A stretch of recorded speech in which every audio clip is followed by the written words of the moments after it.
अब जो किसी को कोई प्रश्न हो तो आप यहाँ पे पूछ सकते हो।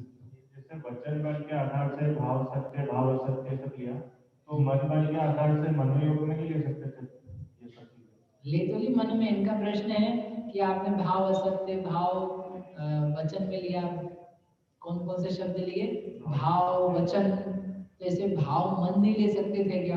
तो वहां लिया है हमने, जो तीन चीजें बताई थी कि नहीं, तो तीन चीजें क्या थी वहां पर, वो जो भाव मन था वो क्या है, जीव की शक्ति, सत्य पदार्थ को जानने वाला मन, वहां ज्ञानात्मक है वह, तो वही तो हो गया। यहाँ भी जीव की शक्ति है, और जो भाव सत्य बोला है वो भी जीव की शक्ति है, तो इसलिए वो शक्तियां दोनों में पाई जा रही है। वचन में चार चीजें क्यों एक्स्ट्रा हो गई, क्योंकि वचन भी आ गया।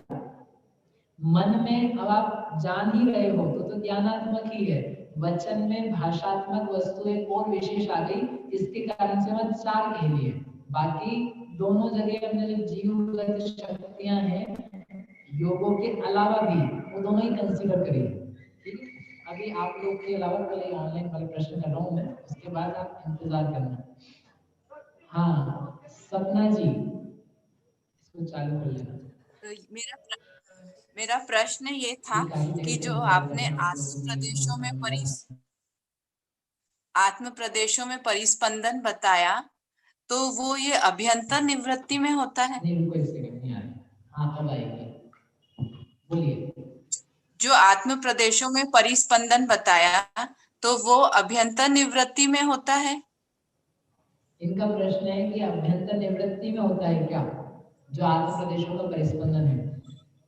अभ्यंतर निवृत्ति तो अपनी अपनी इंद्रिय की छोटी बड़ी है, निवृत्ति से संबंध नहीं है, पूरी ही आत्मा, जो आत्मा के असंख्यात प्रदेश हैं उन सभी जगह परिस्पंदन होता है। इसलिए मात्र निवृत्ति में नहीं, मात्र उपकरण में नहीं, मात्र भाव मन योग वगैरह में नहीं, जो पूरा जो कुछ है आत्मा, उस पूरे आत्मा में होता है। और उपकरणों में और बाह्य निवृत्ति में भी हलन चलन उसके निमित्त से दिख सकता है। ठीक, ओके। धनेश जी, धनेश जी, नम्रता जी, आपका अनम्यूट किया है। आप विकास जय जी पंडित जी, हाँ जी, आपको आवाज आ रही है? हाँ मेरा एक प्रश्न था कि जो आपने बताया कि भाव योग जो है वो जीव की ज्ञानात्मक पर्याय है।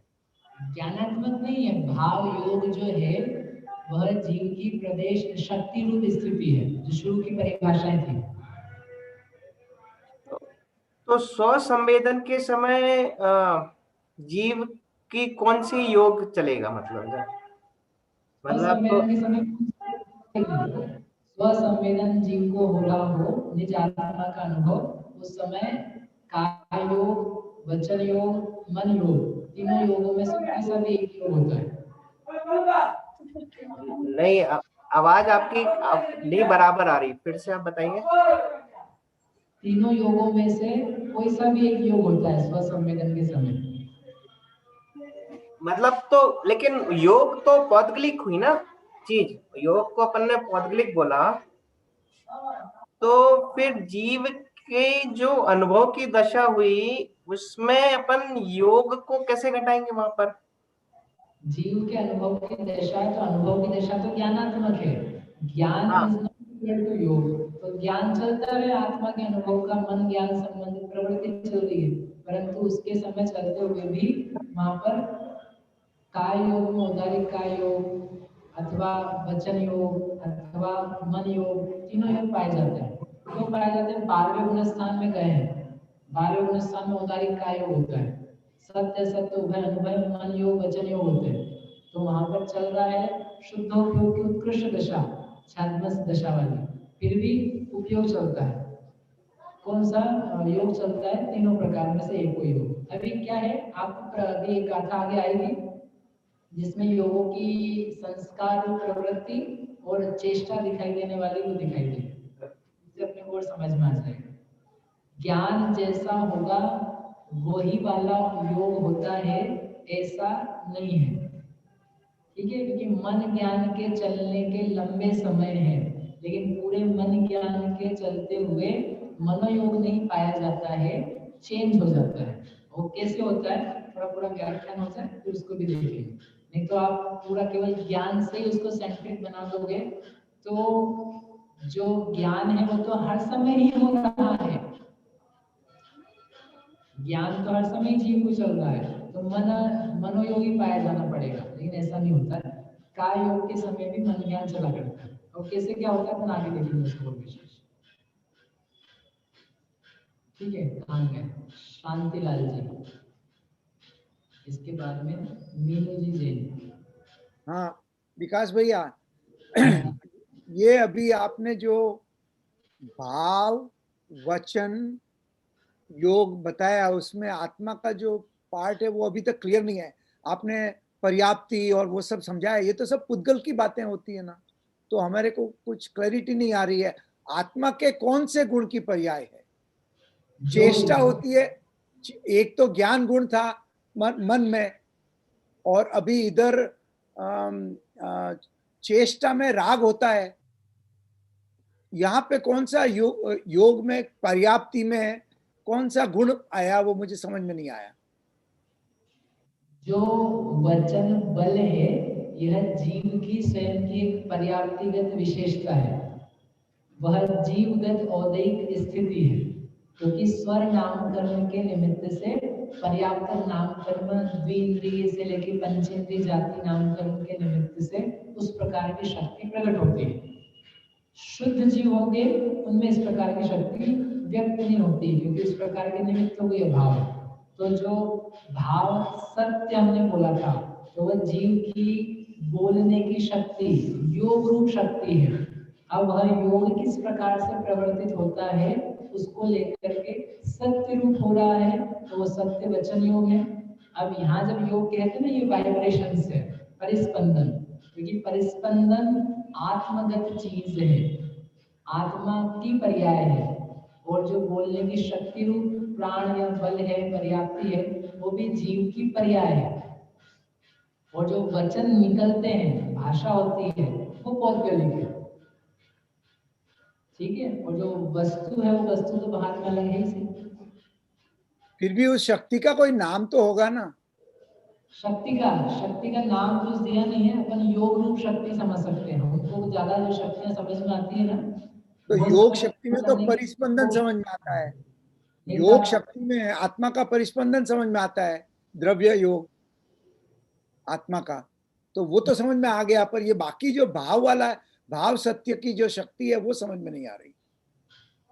शक्ति का नाम नहीं दिया, अगर आपको देने ही है तो वचन बल शक्ति है, काय बल शक्ति है, मन बल शक्ति है, जो कि कार्मण काय के उदय के निमित्त से काय बल शक्ति होती है, उदारी काय के उदय से काय बल शक्ति होती है, स्वर नाम कर्म के उदय से वचन बल शक्ति होती है। तो ये आत्मा के अनुजीवी गुणों से संबंधित है या प्रतिजीव गुणों से संबंधित है?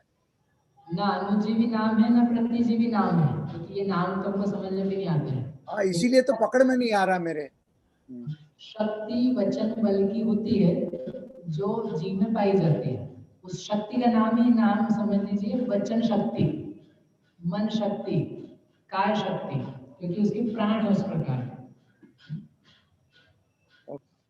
हाँ जी मीनू जी। हाँ जय जिनेन्द्र भैया, अभी आपने जो ये सत्य भाव सत्य वचन और सब जो समझाया, इससे काफी क्लैरिटी हुई मेरे को।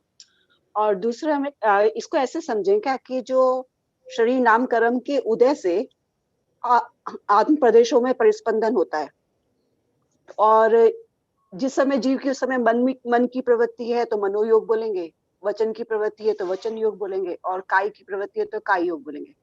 और शरीर नाम कर्म के उदय से जीव मन संबंधी वर्गणाओं को ग्रहण कर रहा है, या वचन संबंधी वर्गणाओं को ग्रहण कर रहा है, या काय संबंधी वर्गणाओं को ग्रहण कर रहा है, ये एक अलग बात। और ये चल रहा है और प्रस्पंदन चल रहा है। और लेकिन जब मनोयोग वचन योग और काय योग वर्ड यूज करते हैं, तो उस समय जो प्रवृत्ति है वो प्रवृत्ति को मनोयोग वचन योग और काय योग कहते हैं। बिल्कुल, बस उसमें इतना क्लैरिफिकेशन है, मन ज्ञान होते हुए सारे मन ज्ञान होते हुए मन योग ही होता है, ऐसा नहीं है। काया की चेष्टा होते हुए काय योग ही होता है, ऐसा नहीं है, क्योंकि काया की चेष्टा होते हुए भी मन योग होता है, मन ज्ञान करते हुए भी वचन योग होता है, वचन की चेष्टा करते हुए भी काय योग होता है। लेकिन जो आपकी चेष्टा प्रवृत्त होती है स्पेसिफिकली उस समय पर, उस समय वो योग कहा जाता है। अभी एक गाथा आने आगे बाकी है, प्रवृत्ति तीनों योगों की और एक समय में एक योग संबंधी, तो थोड़ा सा होल्ड करो तो चीजें आगे समझ में आ जाएगी। और एक बात और थी, तो बराबर। हाँ अच्छा, एक बात और है कि जैसे मने परिय ज्ञानी या अवधि ज्ञानी है, जब वो अवधि ज्ञान या मने परिय ज्ञान में लग रहे हैं, तो उस समय ये जो मनोयोग जो है, उस समय मनोयोग तो नहीं होगा, वचन योग या काय योग ही रहेगा, मन से तो वो लोग करते नहीं हो सकता है अवधि ज्ञानी जान रहे हैं अपने ज्ञान से, तो मनोयोग भी होता है, वचन योग भी हो सकता है। जो भी मैंने बात कही ना, उसी बात के आधार से समझना।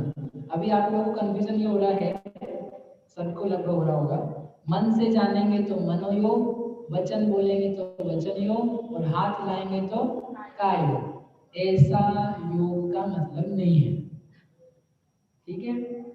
मन आप हाथ हिलाओगे ना, जब हाथ हिलाते रहोगे तब भी वचन योग पॉसिबल है। लाइफ में यू कैन सी मी, मैं बोलता भी जा रहा हूँ लगातार धारा प्रभाव, और यहाँ पर हाथ भी हिलता जा रहा है, तो एक समय में एक योग होता है, या तो वचन होगा, मन होगा, या काय होगी।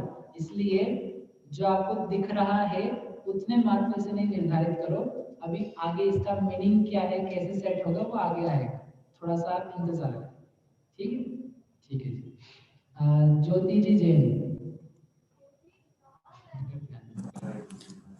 जय जिनेन्द्र भैया, मेरा भी क्वेश्चन वही था, जो मतलब जो हम भाव योग बोल रहे हैं और फिर भाव प्राण, इनमें दोनों में अंतर क्या हो जाएगा? भाव योग तो जो शक्ति है उसका नाम था, योगों की शक्ति। तो प्राण भी तो शक्ति होती है। नहीं, प्राण जो शक्ति है वो तो बौद्धिक शक्ति है, तात्कालिक शक्ति है, चेंज होती है। और जो योग भी भाव योग शक्ति कही है वह तो त्रिकालिक है, अनादि से अनंत काल तक पाई जाती है। सिद्ध हो जाओगे आप तब भी योग नाम की शक्ति तो पाई जाएगी। वो जो आपके प्राण है वो प्राण तो समाप्त हो जाएंगे, जो 10 प्रकार के वचन बल काय बल आदि है सब समाप्त होते हैं।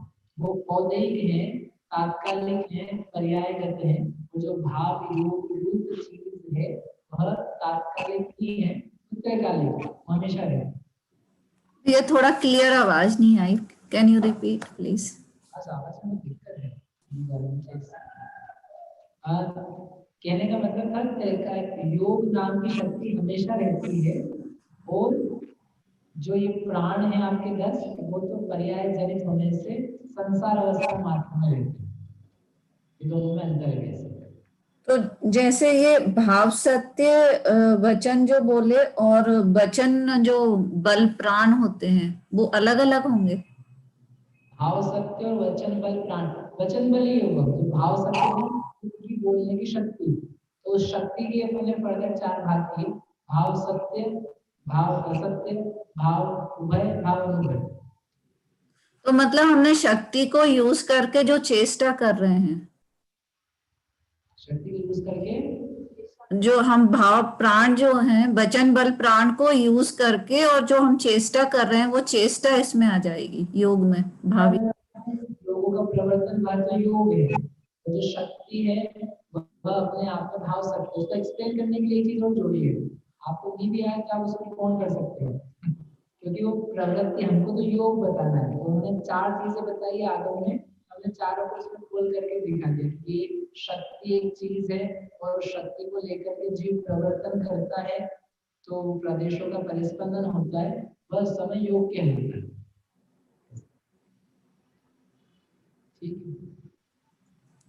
आगे और आएगा, अभी अनुभव में जा रहे हैं, ऐसा लग रहा है मुझे काफी साल। हाँ विवेक जी कौन था? जय जैन भाई साहब। भाई साहब, वाकई में जो ये विषय है कि व्यवहार न्याय की अपेक्षा से कहे गए सारे कथन हैं, और ऐसा यानी कि हमें जो है महसूस फील आ रहा है, अल्लाह जो समझ में आ रहा है कि जैसे इंद्रियां हैं, तो इंद्रियों में जो ले रहे थे कि आकार आत्मा का आकार बन रहा है, ऐसे योग में भी जो आत्मा के प्रदेशों का परिस्पंदन हो रहा है।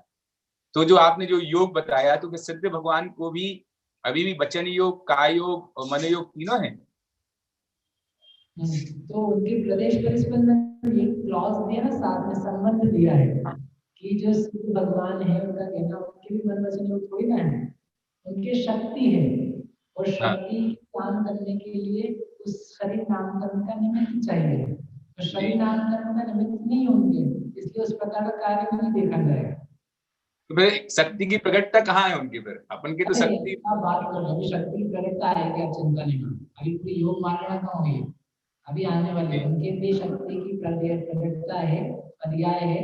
अब क्या आप तो इसी बात में मिथ्या दर्शन है, मिथ्या दर्शन ही है, मिथ्या दर्शन ही है, सम्यक दर्शन तो होते ही है। अरे सम्यक दर्शन भी श्रद्धांत की पर्याय है, एक मिथ्या पर्याय है, एक सम्यक पर्याय है। जैसे योग की परिस्पंदन पर्याय है, जो विरोधी है, तो वही सम्यक पर्याय भी है। क्या है, आपको इंतजार करना जी। तो देशना जी कहानी चलिए, निधि जी बैंगलोर, देशना कर दिया मैंने। मेरा ये प्रश्न है कि भाव सत्य वचन और भाव सत्य में क्या डिफरेंस है? भाव सत्य और भाव सत्य वचन। भाव सत्य वचन, भाव सत्य भी अलग अलग कहानी है, स्लाइड में देख लेता हूँ। भाव सत्य और सत्य वचन, ये तो सत्य वचन है, भाव सत्य है और सत्य वचन योग है। ये तीन अलग अलग शब्द हैं। मतलब ये शब्द में बताओ आपको क्या पूछना कि आप बोल रहे हो भाव सत्य वचन, भाव सत्य वचन कुछ नहीं लिखा है। एक स्लाइड में आया था वो जो स्वर नाम कर्म के उदय से, वो वाली डेफिनेशन। आपकी आवाज बंद हो गई।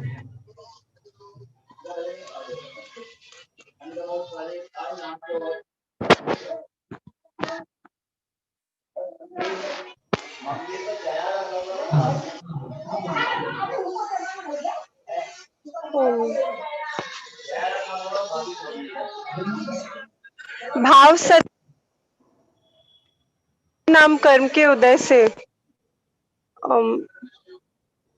स्वर नाम कर्म के उदय से प्राप्त भाषा पर्याप्ति, तो एक तो वो बताया था, और दूसरा भाव सत्य पहले बताया था कि सत्य वचन की जो शक्ति है। तो ये दोनों अलग अलग है या एक ही चीज है? ये चार चीजें हैं। देखो यहाँ पर चार बताए थे, सत्य पदार्थ, सत्य वचन, भाव सत्य और सत्य वचन योग। ठीक है ना, ये चार चीजें हैं। अब इन चार चीजों में से जो तो क्या है, एक तो एक्सटर्नल चीज होगी जो वस्तु के बारे में कहा जा रहा है। सत्य वचन क्या है, जो भाषा है जो बोली जा रही है वह सत्य वचन। भाव सत्य जो है वह जीव की शक्ति है कि वह उस प्रकार का वचन बोल पाए, जल को जल कह पाए, इस प्रकार की जीव की शक्ति। भगवान को भगवान कह पाए, इस प्रकार की जीव की शक्ति। और जो शक्ति है जीवगत, उसका नाम भाव सत्य। और जो वचन योग है वह है प्रदेशों का परिस्पंदन। जब वह इस प्रकार का सत्य वचन कहता है उस समय जो आत्मा के प्रदेशों में कंपन है उसका नाम है सत्य वचन योग। ये चार चीजें हैं। ठीक है, अब इसमें क्या अंतर है वो आप पूछ सकते हो। हाँ ठीक है, आ गया समझ। नवीन जी झांसी, इसके बाद में निधि जी। भैया जी वंदना के लायक नहीं अभी अपन, आप नमस्ते करोगे काफी है। जी भैया जी आज थोड़ी साउंड प्रॉब्लम आ रही है, क्लियर आवाज नहीं आ रही है, आपकी आवाज गूंज रही है, तो समझ में भी कम आ रहा है, जो भी प्रॉब्लम हो। भैया जी आपने संज्ञों की आमंत्रणी भाषा जो कही है ये समझ में नहीं आया, संज्ञों की आमंत्रणी भाषा क्या? अभी आगे आना बाकी है, उसके लिए मूल गाथा में 9 प्रकार के वचन दिए हैं, तो वो वहां पर आएगा। ये समझ में नहीं आया क्या कुछ? वह आगे आने वाला है। जी जी भैया, ठीक है। निधि भाभी पहले लो। जय हिंद। आज एग्जैक्टली थोड़ी आवाज की भी कमी थी और उपयोग की भी कमी रही, लेकिन जो तो आपने समझाया वो पूरा समझ में तो आया नहीं है, इनफैक्ट कुछ और ही समझ में आ गया है। तो हमने जो एक कभी ज्ञान की वो जो विपरीतताएं पढ़ी थी कि भाई संशय विपर्य नध्यवसय हो जाता है ज्ञान में, तो वो उल्टा ज्ञान हो जाता है। तो एक वो बहुत ख्याल आ रहा है जब भी हम ये असत्य वचन और अनुभय वचन पढ़ रहे हैं, तो कुछ रिलेशन है कि बस ऐसी कनेक्शन हम लगा विपर्य नध्यवसाय है, तो वह असत्य से और उभय अनुभय से रिलेटेड है, क्योंकि आपको संशय है यानी क्लियर नहीं, क्लैरिटी नहीं है, तो वहाँ पर उभय अनुभय पॉसिबल है। विपरीतता जानने में आ रही है तो वो असत्य है, मन ही जो चल रहा है ना वो विपरीत जा रहा है। अनध्यवसाय है तो वह अनुभव में भी जा सकता है, लेकिन वहाँ पर अनध्यवसाय जो चीज होती है ज्ञान की, तो वह तो कुछ और ही होती है कि जानने की इच्छा नहीं, कुछ होगा हमें क्या लेना देना है, उसे बोलते हैं अनध्यवसाय। और यहाँ पर एक्सक्यूज मी, यहाँ पर जो अनुभव कहा है कि ये कुछ है तो कुछ समझ में आया है, यहाँ पर जिज्ञासा का अभाव है या नहीं है उस प्रकार का कोई विषय नहीं, इसलिए उससे रिलेटेड तो मैं कुछ सही समझ रही थी। हाँ जी, कौन था इसमें? विवेक जी काम है, विवेक जी। भैया हाँ जी की आवाज कम आ रही है, आगे से बोलिए। भैया ये बताइए, वस्तु तो सत्य होती है और पर उसका प्रतिपादन असत्य होता है, तो वो क्या चीज है? तो कोई भी वस्तु सत्य होती है, उसका प्रतिपादन असत्य होता है, वह क्या चीज है ये पूछा ना आपने। वस्तु सत्य है ना, पदार्थ तो जो कुछ है वो है ही, पदार्थ आपके बोलने से गलत सही नहीं होते, थिंग्स आर थिंग्स, जो है सो है, लेकिन समझने वाला उसको अपने मन से गलत भी जान सकता है। अनेकांतात्मक पदार्थ को एकांतात्मक भी जान सकता है, और जान करके फिर वो जो बोल रहा है तो वो गलत हो सकता है।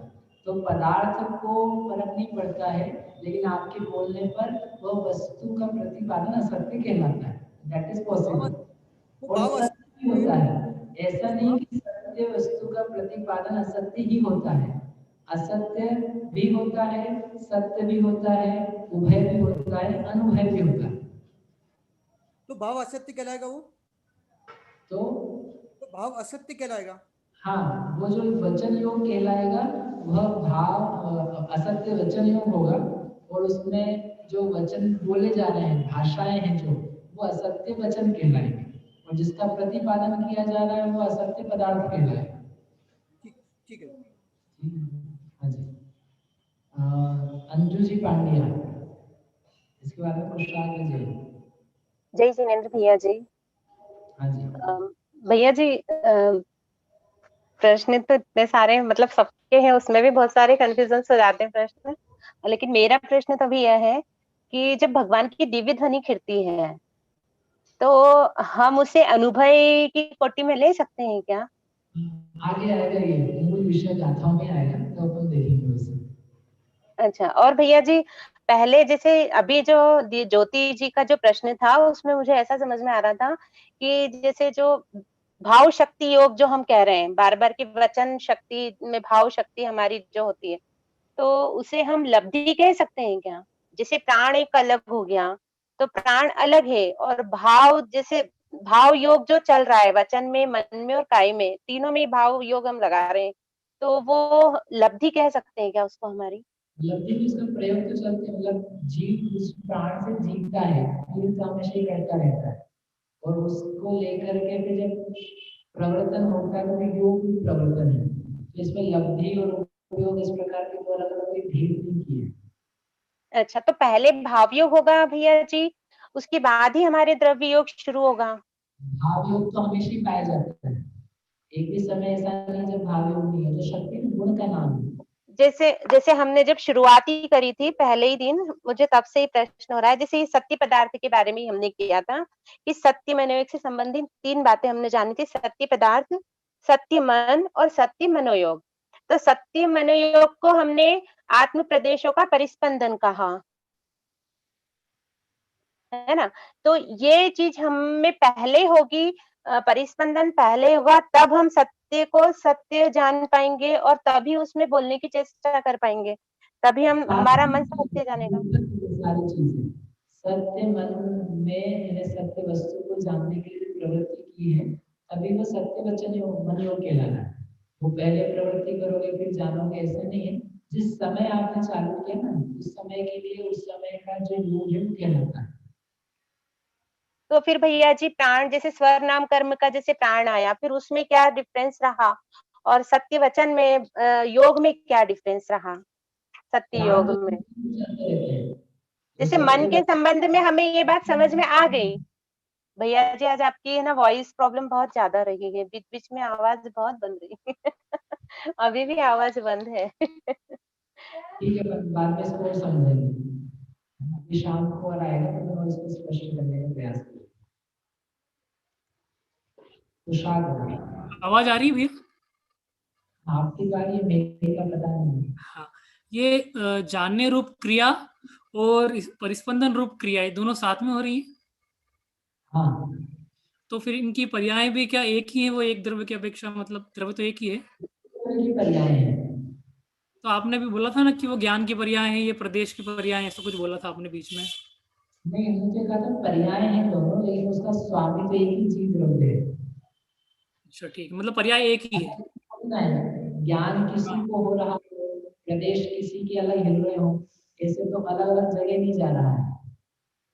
ठीक है, और एक प्रश्न था मेरा ये कि ये योग जो आप बोल रहे हैं, योग और जो अपन सामायिक या ध्यान करते समय कॉन्सेंट्रेट करते हैं, उपयोग लगाते हैं, तो उन दोनों में क्या संबंध है? योग और उपयोग में क्या संबंध है, अंतर है, अपन क्लास के टाइम कर लेंगे ताकि सब लोग को लाभ है। ठीक है।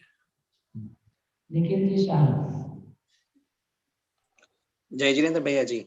भैया जी, जब तक शरीर नाम कर्म का उदय है तब तक योग है, इसलिए 14वें गुणस्थान में शरीर है, लेकिन शरीर नाम कर्म का उदय नहीं, इसलिए योग नहीं है। शरीर नाम कर्म पुद्गल विपाकी है, इसलिए बाय डिफॉल्ट उसका पहला फल तो शरीर में ही मिलना चाहिए। तो शरीर नाम कर्म के उदय से मन वचन काय का परिस्पंद सबसे पहले होता है, उसके निमित्त नैमित्तिक संबंध से आत्मा का परिस्पंद होता है। क्योंकि हम यहाँ जहाँ जीव कांड कर रहे हैं, जीव का अन्वेषण कर रहे हैं, जीव की मुख्यता है, इसलिए हम सब कुछ जीव पे घटित कर रहे हैं। तो यदि ऐसा हमने माना तो हम काय वांग मन कर्म योग ये सूत्र घटित होगा। मतलब यहाँ पे एक्चुअल पहली सारी प्रक्रियाएं मन वचन काय में हो रही है, उसके निमित्त नैमित्तिक संबंध से आत्मा में घटित हो रही है, और फिर आत्मा में वो शक्ति ग्रहण हो रही है जो कर्म को ग्रहण करे। यदि हमने ऐसा माना और औदैहिक भाव माना, तो सिद्धों में औदैहिक भाव कैसे आया? क्योंकि शरीर नाम कर्म का उदय तो 14वें गुणस्थान में भी नहीं है, तो आत्मा में वो शक्ति है ही नहीं रही, क्योंकि वो स्वाभाविक शक्ति नहीं, वैभाविक शक्ति है। तो हम ये कैसे मानते हैं कि हम सिद्धों में भी योग की शक्ति है? सिद्धों में योग की शक्ति भी आगे आएगी, क्योंकि योग की शक्ति तो चली गई है, वो तात्कालिक नहीं, हमेशा की है। निष्कंप रूप अवस्था उसकी स्थिति है, और मन वचन काय के कारण से वो नहीं होता। उन्हें क्या किया मूल गाथा में, मन वर्ण काय युक्तस्य जीवस्य, जो मन वचन काया से युक्त जीव है, उस जीव की जो कर्म और कर्म के ग्रहण करने की शक्ति है, यानी जो मन वचन काया से युक्त नहीं है, उसको उस प्रकार की शक्ति का कार्य नहीं पाया जाता कर्म और कर्म के ग्रहण करने की। उसमें दो क्लॉज ही दिए हैं। शरीर नाम कर्म का उदय होना चाहिए, शरीर नाम कर्म के उदय से वाइब्रेशन नहीं हो रही है, शरीर नाम कर्म के उदय से तो शरीर बनता है। वर्गणाओं का ग्रहण जो है वो योग से होता है, लेकिन शरीर नाम कर्म से उदारित बनेगा, वैक्रिक बनेगा, बंधन होगा, संघात होगा, इसके अपने अपने कर्म है। वाइब्रेशन के लिए लेकिन एक अनिवार्य कारण है, उस परिस्पंदन के लिए नाम कर्म का उदय एक अनिवार्य शर्त है, और अन्य कर्म नहीं शर्त, केवल शरीर नाम कर्म शर्त है उसकी, क्योंकि वो एक ऐसा कॉमन एलिमेंट है जो पहले गुणस्थान से लेकर के 13वें गुणस्थान के अंतिम समय तक कंटिन्यूअसली पाया जाता है। इसलिए वो ही एक अविनाभाव रूप निर्दोष हेतु है, इसलिए उसको लेकर के बात की। और उसमें भी फिर जो जो जीव मन वचन काय के अवलंबन, तो ये जो लॉजिक है कि पहले मन वचन काय का परिस्पंद होगा, उसके निमित्त नैमित्तिक आत्मा में होगा, ये लॉजिक ठीक है? नहीं, आत्मा के परिस्पंदन से मन वचन काय का होगा, जो आपको एक्टिविटी दिख रही है, आत्मा में प्रदेश परिस्पंदन है, उससे आपको शरीर में दिख रहा है, शरीर में हो रही है, इससे आत्मा में नहीं दिख रहा है। लेकिन विकास भैया यदि शरीर नाम कर्म के उदय से आत्मा में शक्ति डायरेक्टली जलने लगी तो वो जीव विपाकी हो जाएगा। शरीर नाम कर्म का फल आ रहा है ना, वो हम योग में नहीं दिखा रहे हैं, उससे तो शरीर ही बना रहे हैं। शरीर नाम कर्म के उदय से शरीर बनता है, और ऐसे जीव जिसके शरीर है उसके जो फिर प्रदेश परिस्पंदन है वह शक्ति है भाव योग, द्रव्य योग। तो इसलिए हम उसको शरीर नाम कर्म का उदय जीव में नहीं लाके बिठा रहे हैं। शरीर नाम कर्म के होने पर जो कोई घटना घटती है, शरीर का बनना, let it be like that. Then ऐसे शरीर के साथ में जो जीव है उसको फिर वो कर्म नो कर्म का ग्रहण होता है। जी भैया जी। सुनीता जी एक प्रश्न को लेते हैं प्रकाश जी से, फिर इसके बाद में बाकी आप लोग। जय जिनेंद्र भाई साहब। हाँ जी, मेरी आवाज आ रही है? मेरी आवाज आ रही है? हाँ, मेरा प्रश्न इन सभी प्रश्नों से संलग्न है। आपने शुरू में ही बताया था पंडित जी कि योग एक शक्ति है और वो शक्ति दो रूप से है। सिद्धों में निष्कंप योग है और हम औदायुक भाव के साथ है, इसलिए हम में सकंप योग है। और ये सकंप योग भी, ये जो परिणामन है ये वैभाविक परिणामन चल रहा है, स्वाभाविक परिणामन तो सिद्धों का चल रहा है। ये जो है ये सही है ना समझने के लिए? स्वाभाविक परिणामन से सिद्धों में वो चल रहा है और सिद्धों का यानी जीव का वो गुण है, एक शक्ति है। योग एक जीव की शक्ति है, ऐसा धौला के इसमें भी आया है। मेरे पास कैलाश चंद जी पंडित जी भाई साहब की योग मार्गणा है, उसमें उन्होंने स्पष्टता की है कि स्वाभाविक परिणामन जो चल रहा है वो आत्मा के गुण का ही चल रहा है सिद्धों में, इसलिए उसे नकार नहीं सकते हम कि वो शक्ति नहीं है आत्मा की। और उन्होंने यहाँ मैं एक दो वाक्य पढ़ के बताना चाहती हूँ उनके कि जो भाव योग और द्रव्य, जो ये तो क्या बोल रहे हैं? आपका प्रश्न क्या है? मेरा प्रश्न ये है कि ये जो मैं समझ रही हूँ ये सही है या नहीं है? हाँ सही है, वो तो अपन कह रहे हैं ना, जीव गत शक्ति है योग और सिद्धों में स्वाभाविक रहती है, संसारी में वैभाविक रहती है। हाँ, संसार में वैभाविक। प्रकाश जी, साधना जी आगे बढ़िए। जय जिनेंद्र, आवाज आ रही है? आवाज नहीं आ रही है? एक मिनट रुकिए, हमारी तरफ से चेंज करना। आवाज आ रही है?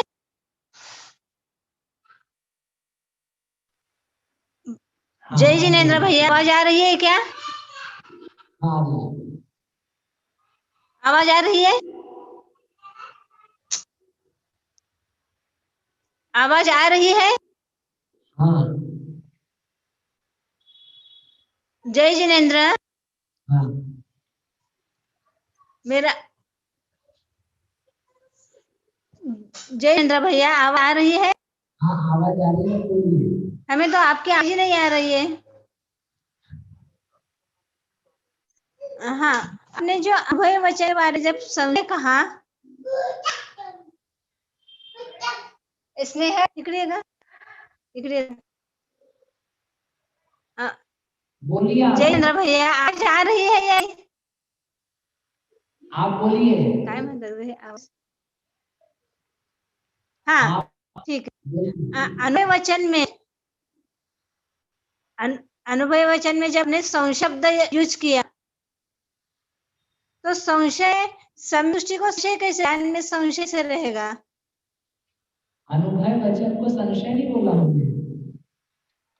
नहीं, अनुभवचन में जब आपने कहा ना कुछ संदेह कुछ समझ कुछ तो है, हाँ, तो वो संशय नहीं है, कुछ तो है इसलिए कहा।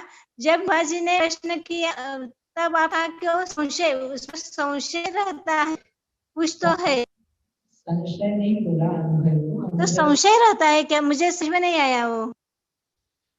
अनुभव यानी आपकी आवाज ही नहीं आ रही है। ठीक है, तो फिर मैं ना शाम को बता नहीं, दूंगा। आवाज ही नहीं, इसका मुझे नहीं समझ में आया, आवाज ही नहीं आ रही है भैया जी। अभी तक करते हैं, मैं आपके प्रश्न जो है अपन शाम को फिर से कर लेंगे इस बात को। जो जो प्रश्न बच गए हैं, किसी की और रह गए हो तो मुझे एसएमएस, नोट एसएमएस यहाँ पे आप लिख दीजिएगा, तो हम शाम को उसको प्रारंभ कर देंगे। और सब प्रयास करेंगे कि आपकी समस्याएं सुलझ जाए आवाज संबंधित, तो फिर देखते हैं क्या होता है। जितना ख्यातम नाश वेको ज्ञान के प्रकाश वेको आपा पर भास वेको भानु से बखानी है। सहो द्रव्य जान वेको बंध विधि मान वेको अपर पिछान वेको परम प्रमाणी है। अनुभव बताए वेको जीवन के जताए वेको काहू न सताए वेको भव्य और आनी है। जहाँ आए वेको पार के उतारे